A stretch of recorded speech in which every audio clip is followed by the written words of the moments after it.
Olá, está no ar o novo pacto e nova aliança. Eu que vos falo, sou Paulina Macedo. E neste mês alusivo à Páscoa, vamos falar sobre este tema tão pertinente.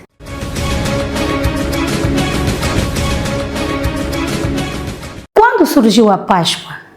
Será que é uma cerimônia do Novo Testamento ou já se encontrava no Antigo Testamento? O que você acha? Escreva nos comentários a sua opinião. Quando a gente fala de Páscoa, normalmente as pessoas pensam no Novo Testamento. Mas a origem da Páscoa está no Antigo Testamento, de maneira específica em Êxodo 12. O povo de Israel estava escravizado no Egito, vivendo debaixo de opressão. E Deus então anunciou que iria agir com juízo sobre a terra. Só que junto com o juízo, ele ia providenciar um caminho de livramento. Então, ele dá uma instrução muito específica para cada família. Eles deveriam sacrificar um cordeiro sem defeito e passar o sangue nos umbrais das portas. Qual é a cena central da Páscoa? Então, o texto de Êxodo, capítulo 12, versículo 13, diz: "O sangue vos será por sinal nas casas em que estiverdes. Quando eu vir o sangue, passarei por vós e não haverá entre vós praga destruidora quando eu ferir a terra do Egito." Essa é a cena central da Páscoa. Onde havia sangue, havia livramento.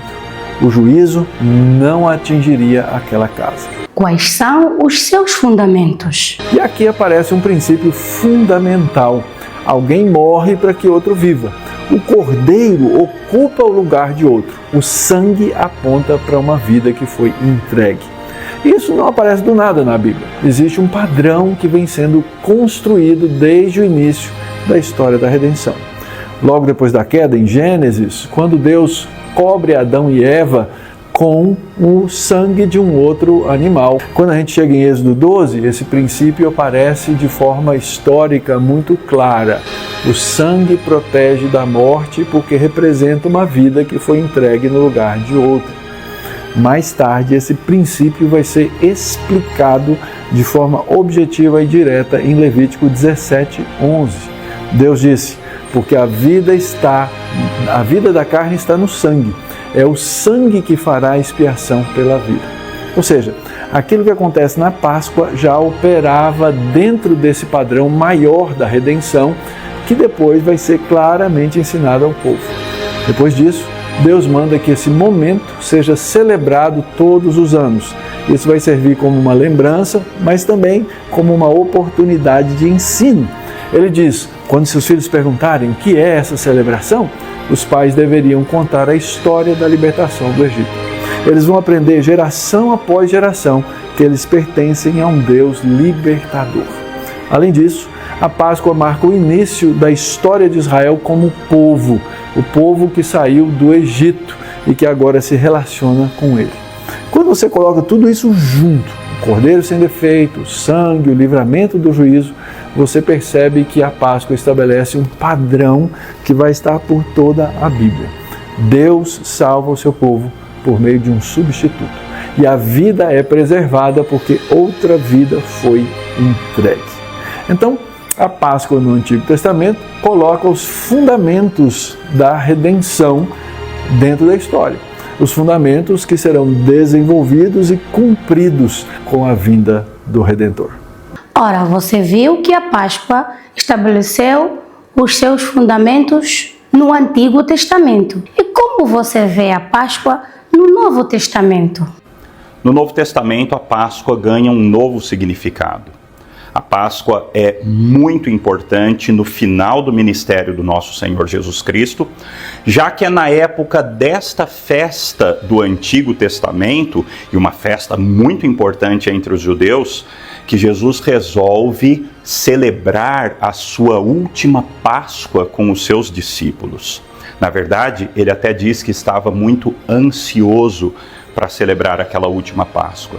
E é nessa refeição, com os elementos desta refeição, da Páscoa, pão e o vinho. É nessa refeição que Jesus transforma o significado da Páscoa. E a Páscoa, então, se torna, para nós cristãos do Novo Testamento, a Santa Ceia. A refeição da comunhão com o Senhor Jesus Cristo, A refeição na qual nós espiritualmente nos alimentamos do sangue e da carne do nosso Salvador. Jesus Cristo não escolheu a Páscoa à toa. Ele escolhe a Páscoa porque ele estava se apresentando como o Cordeiro Pascal, que estava dando a sua vida de uma vez por todas, para não somente os primogênitos, mas para todos aqueles que colocassem e que colocarem a sua fé nele, para a sua salvação. Em João, a Páscoa é importante para mostrar a cronologia do ministério de Jesus, já que é ali que nós descobrimos que o ministério de Jesus durou em torno de 3 anos, ou seja, foram 3 Páscoas que Jesus participa ao longo do seu ministério. Você deve estar se perguntando se a Páscoa é uma celebração judaica, por que os cristãos devem celebrá-la? O apóstolo Paulo, por sua vez, traz um significado muito especial para a Páscoa. Ali na primeira carta de Paulo aos Coríntios, capítulo 5, ele diz que o nosso Senhor Jesus Cristo é o nosso Cordeiro Pascal.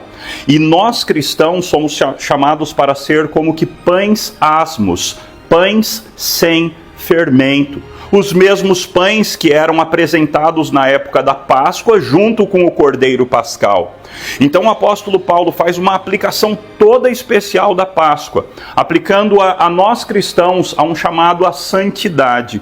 Já que nós estamos participando deste mesmo momento que envolve o Cordeiro Pascal, nosso Senhor Jesus Cristo, então nós somos chamados a sermos os pães sem fermento. Nós somos chamados a uma vida de santidade, vivermos vidas santas que agradem o Senhor nosso Deus. Em Hebreus, a última referência que nós temos à Páscoa no Novo Testamento.